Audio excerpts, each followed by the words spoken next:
एक गांव में बुद्धू नाम का बेहद ही आलसी और कामचोर व्यक्ति रहता था। उसके आलसपन के कारण गांव के सभी लोग उससे बेहद परेशान रहते थे।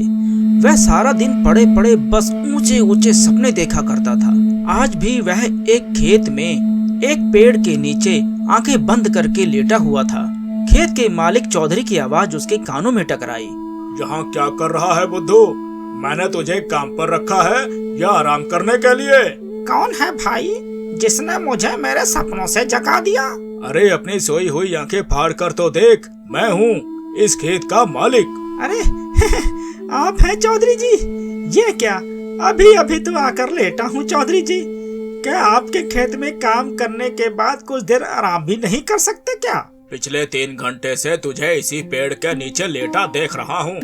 बाकी सब लोग मेहनत से फसल काटने में जुटे हुए हैं और तू तो यहाँ ऐसे आराम कर रहा है जैसे तू इस खेत का मालिक हो। चिंता मत कीजिए चौधरी साहब, एक दिन वो भी आएगा जब मैं तुम्हारे जैसे ना जाने कितने खेतों का मालिक बनूंगा। हाँ, दरअसल बात ये है कि ये छोटे मोटे काम मेरे लिए नहीं बने हैं, मैं कुछ बड़ा करने के लिए बना हूँ। बुद्धू, मैं तुझे धक्के देकर उसी दिन निकाल देता जिस दिन मैंने तुझे काम पर रखा था, मगर क्या करूँ, तेरी पत्नी के आंसू देखकर मैं पिघल गया। लेकिन अब मैं तुझे और ज्यादा बर्दाश्त नहीं कर सकता। मैं यहाँ पर मजदूरों को काम करने की तनख्वाह देता हूँ, आराम करने की तनख्वाह नहीं देता, ठीक है? अगर आप मुझे काम पर नहीं रखना चाहते तो मुझे कोई फर्क नहीं पड़ता, लेकिन 10 दिन जो मैंने जी तोड़ मेहनत की है उसके पैसे तो मुझे दे दो।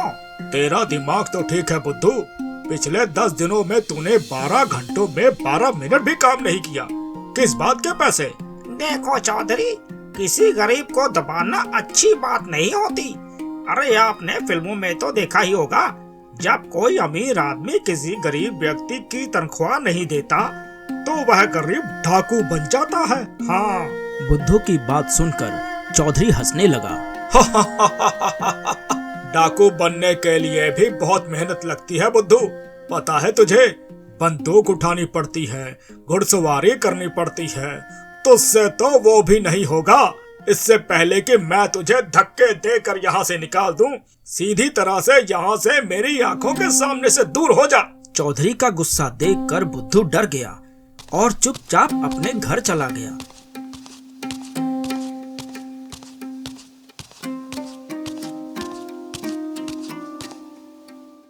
दोपहर के वक्त बुद्धू को घर पर देखकर उसकी पत्नी उर्मिला को गुस्सा आ गया। अरे इतनी जल्दी काम से कैसे आ गए? तुम्हारा काम तो शाम को खत्म होता है ना? चौधरी ने मुझे काम से निकाल दिया। हाँ, काम से निकाल दिया? लेकिन क्यों? अरे मैं उसके खेतों में 10 मजदूरों के बराबर कड़ी मेहनत करके काम कर रहा था। कुछ मिनट पेड़ के नीचे आराम करने के लिए बैठ का गया, वह तो मुझ पर बुरी तरह से भड़क गया। हे भगवान, बड़ी मुश्किल से तो चौधरी के सामने आंसू बहाकर तो तुम्हें काम दिलवाया था, लेकिन तुम्हें वहाँ से भी निकाल दिया गया। आखिर तुम्हारा यह आलसपन कब जाएगा? कब तुम कामचोर से एक मेहनती इंसान बनोगे? गांव की सारी औरतें मेरा मजाक उड़ाती हैं। अरे तुम उनकी बातों पर ज्यादा ध्यान मत दिया करो। कितनी बार कहा है कि औरतों की तो आदत होती है एक दूसरे का मजाक बनाना। तुम्हें अपनी पत्नी का मजाक उड़ाना तो मंजूर है, लेकिन काम करना मंजूर नहीं है। अरे और पत्नियों को तो शिकायत रहती है कि उनके पति उनके साथ ज्यादा समय नहीं बिता पाते। तुम्हें तो खुश होना चाहिए उर्मिला कि तुम्हारा पति तुम्हारे हमेशा आसपास ही रहता है। इस तरह से तुम्हारे आसपास होने से मुझे क्या फायदा? इससे अच्छा तो तुम गायब हो जाओ। रसोई घर में कल रात ही आटा खत्म हो गया और राशन भी बिल्कुल नहीं है। मुझे कोई मतलब नहीं है, कहीं से भी लाओ, पर राशन लेकर आओ। मैं राशन कहाँ से लेकर आऊँगा उर्मिला? चौधरी ने मुझे एक पैसा भी नहीं दिया। पैसे काम करने के दिए जाते हैं, आराम करने के लिए नहीं दिए जाते। जो भी हो, मैं तुम्हें काम पर लगवाती तंग आ चुकी हूँ। जाओ किसी से भी उधार मांग कर लाओ या डाका डाल कर लाओ, लेकिन आज तुम्हें महीने भर का राशन लेकर आना है। उसके बाद तुम महीने भर आराम से चाहे तो सोते रहना, मैं तुमसे कुछ नहीं बोलूंगी। और सुनो, राशन लिए बगैर घर में मत घुस जाना। इतना कहकर उर्मिला ने वहाँ रखा चाकू गुस्से से उठा लिया। ये क्या कर रही हो उर्मिला? मैं तुम्हारा पति हूँ। क्या तुम मुझे मारकर विधवा बनोगी? इससे तो अच्छा मैं विधवा ही सही रहूंगी। कम से कम मुझे सुकून तो होगा कि मैं विधवा हूँ, मेरा पति मर चुका है। उर्मिला का गुस्सा देखकर बुद्धू तुरंत घर से बाहर आ गया और बड़बड़ाता हुआ बोला, हे भगवान, बच गया आज। या उर्मिला को आज क्या हो गया? आज तो मेरी खैर नहीं। आज तो उर्मिला ने साक्षात काली का रूप ले लिया था। लेकिन मैं राशन कहाँ से लेकर आऊंगा? गांव के हर व्यक्ति से तो मैं उधार मांग चुका हूँ। कोई तरकीब तो निकालनी पड़ेगी, नहीं तो आज उर्मिला मुझे नहीं छोड़ेगी। तभी उर्मिला अंदर से चीख कर बोली, बाहर खड़े मत रहो, महीने भर का राशन लेकर आओ। हाँ हाँ भाग्यवान, जाता हूँ। बुद्धू तेजी से बाजार की ओर चल दिया।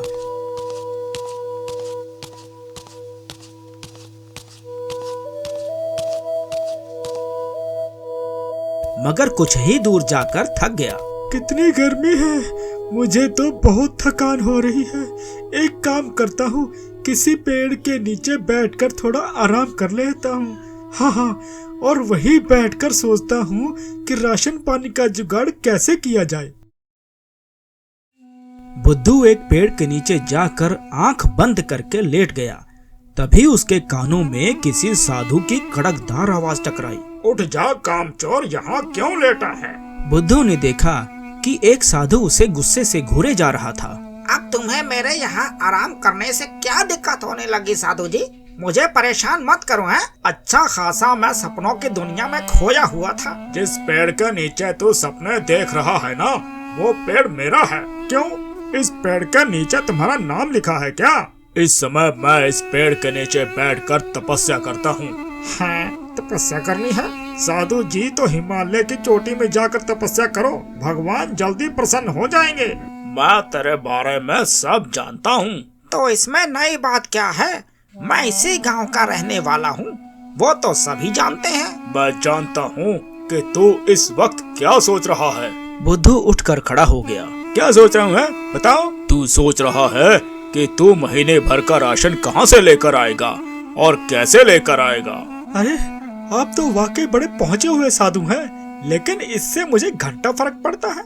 अरे मन की बातें तो बहुत से साधु बता देते हैं, पर कोई मदद नहीं करता।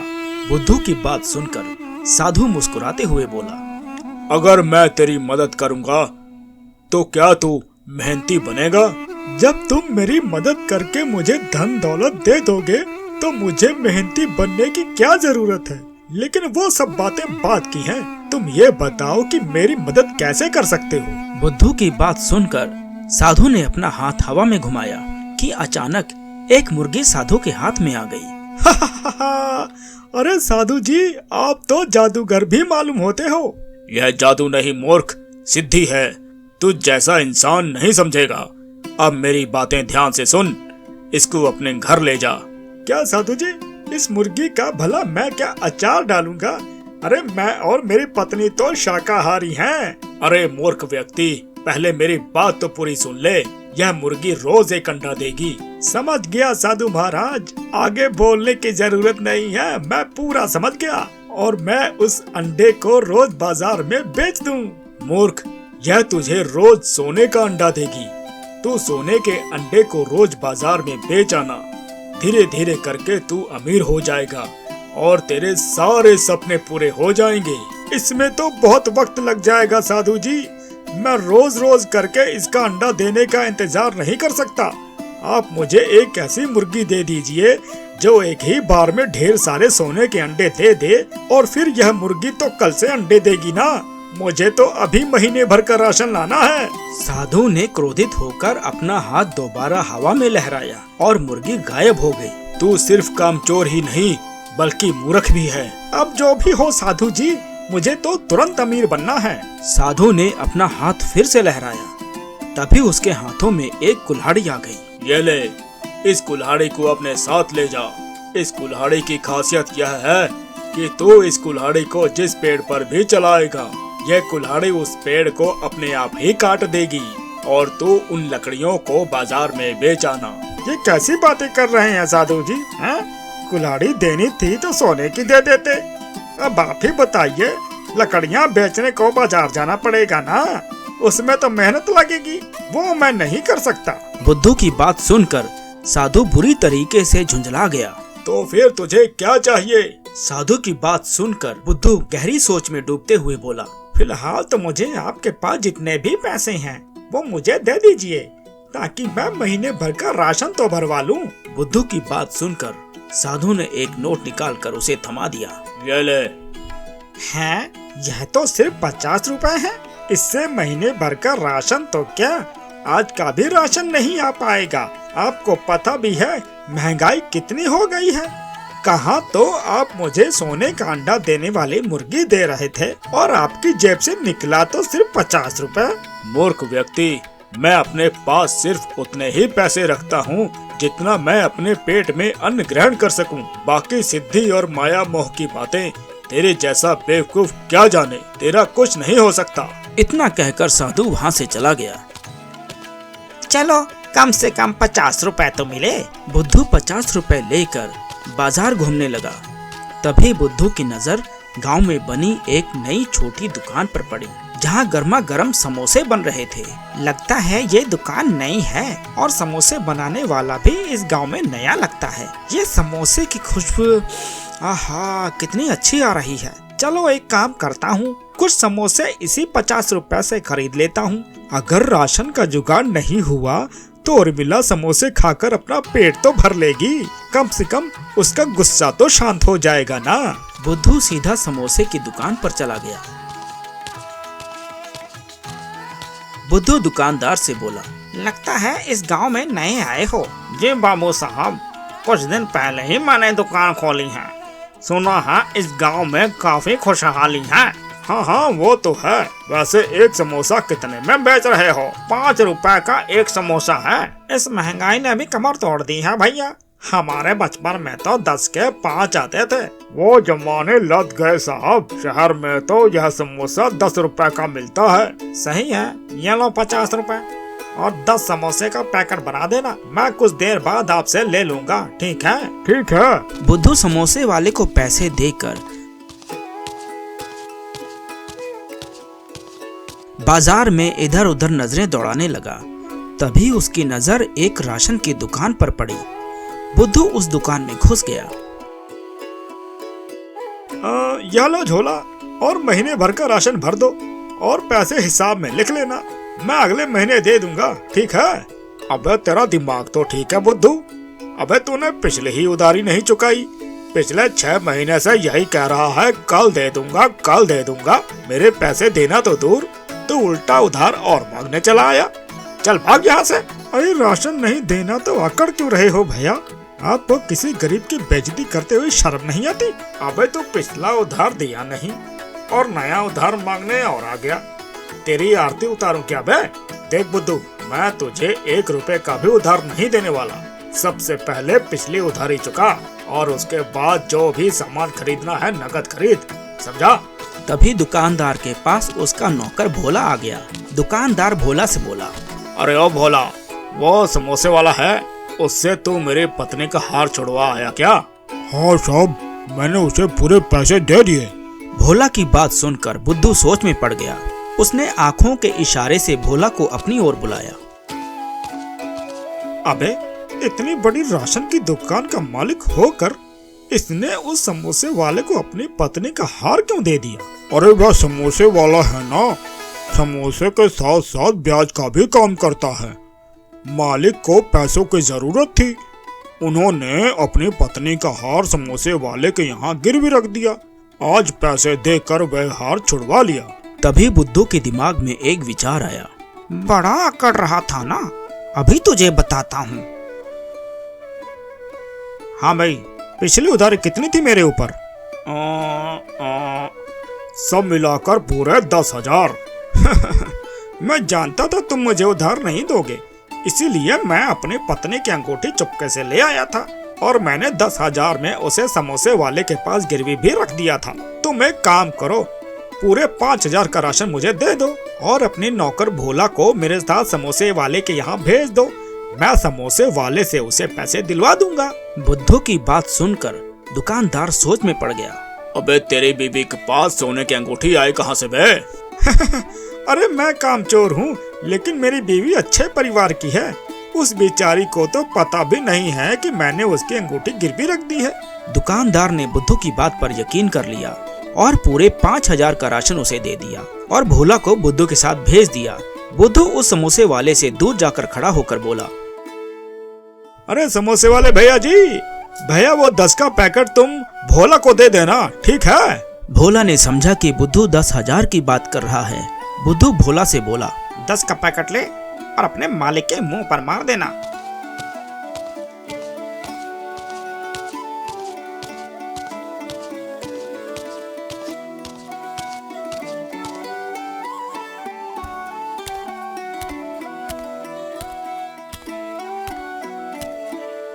राशन देखकर उर्मिला हैरत में पड़ गई। ये महीने भर का राशन कहाँ से लाए तुम? अरे तुमने ही तो कहा था चोरी करके लाओ या डाका डाल कर लाओ, कहीं से भी लाओ, तो मैं ले आया भाई। हे भगवान, उस वक्त तो मैं गुस्से में थी। तुमने कहीं वास्तव में चोरी तो नहीं की? अरे नहीं नहीं उर्मिला, इस बार मैंने अपना तेज दिमाग का इस्तेमाल किया है। अब देखना, कुछ ही दिनों में मैं तुम्हें रानी बना दूंगा। हाँ। बुद्धू ने इतना कहा ही था कि तभी राशन वाला पुलिस लेकर वहां पहुंच गया और बुद्धू की सारी करतूत उसकी पत्नी को बता दी। अरे लोगों को बेवकूफ बनाता है बे। चल थाने ले जाकर तेरी ऐसी पिटाई करूंगा कि तू लोगों को बेवकूफ बनाना भूल जाएगा। मुझे माफ कर दो थानेदार साहब, मैं आइंदा से ऐसी हरकत कभी नहीं करूंगा। अरे तुम माफी के लायक नहीं है, तू शातिर ठग है, फिल्मी स्टाइल में लोगों से ठगी करता है। जरूर तूने राजू चाचा मूवी देखी होगी। मैंने ऐसी कोई मूवी नहीं देखी थानेदार साहब। अबे अगर मूवी नहीं देखी तो फिर फिल्मी स्टाइल में ठगी करने का विचार तेरे दिमाग में आया कैसे? इन्हें माफ कर दीजिए थानेदार साहब, इनकी तरफ से मैं माफी मांगती हूँ। यह जो राशन दुकानदार साहब को बेवकूफ बनाकर लेकर आए हैं, मैं वो पूरा राशन वापस करने को तैयार हूँ। इतना कहकर उर्मिला ने सारा राशन उस दुकानदार को पकड़ा दिया। पुलिस वाले को तो उर्मिला के ऊपर तरस आ गया और उसने बुद्धू को छोड़ दिया।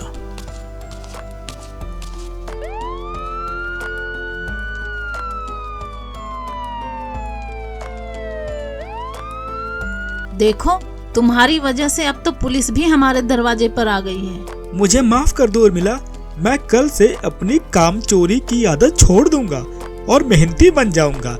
इससे अच्छा तो मैं उस साधु की बात मान लेता, तो मैं ज्यादा फायदे में रहता। कौन सा साधु और कौन सी बात? बुद्धू ने अपनी पत्नी को सारी घटना बता दी।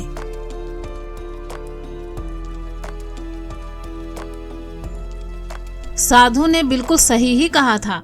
तुम वाकई एक बेवकूफ आदमी हो और अपने नाम के मुताबिक बुद्धू के बुद्धू ही रहोगे। उस रात उर्मिला और बुद्धू भूखे ही सो गए और अगली सुबह जब उर्मिला आँख खोलती है तो उर्मिला ने देखा उसके बगल में पैसे रखे हुए थे। उर्मिला ने तुरंत अपने पति बुद्धू को उठाया। यह पैसे कहाँ से आए? पैसों को देखकर बुद्धू सोच में पड़ गया। तभी वही साधु सामने प्रकट होकर बोला, यह पैसे मैंने ही रखे हैं बेवकूफ, क्योंकि तूने मुझसे पैसे ही मांगे थे। चाहता तो मैं तुझे सोना चांदी भी दे सकता था, लेकिन उससे तू कामचोर हो जाता। इन पैसों से अपने घर का महीने भर का राशन ले आना। इनसे जो कुछ पैसे बचेंगे तो उन बचे हुए पैसों से कोई छोटा मोटा कारोबार कर लेना और मेहनत से पीछे मत हटना। मुझे माफ कर दीजिए साधु महाराज, मैं अब मेहनत से कभी पीछे नहीं हटूंगा। साधु मुस्कुराता हुआ वहाँ से गायब हो गया और बुद्धू देखते ही देखते मेहनती और एक सफल कारोबारी बन गया। कुछ ही सालों में वो गांव का सबसे अमीर आदमी बन गया। आज बुद्धू की गिनती सफल व्यापारियों में होती है।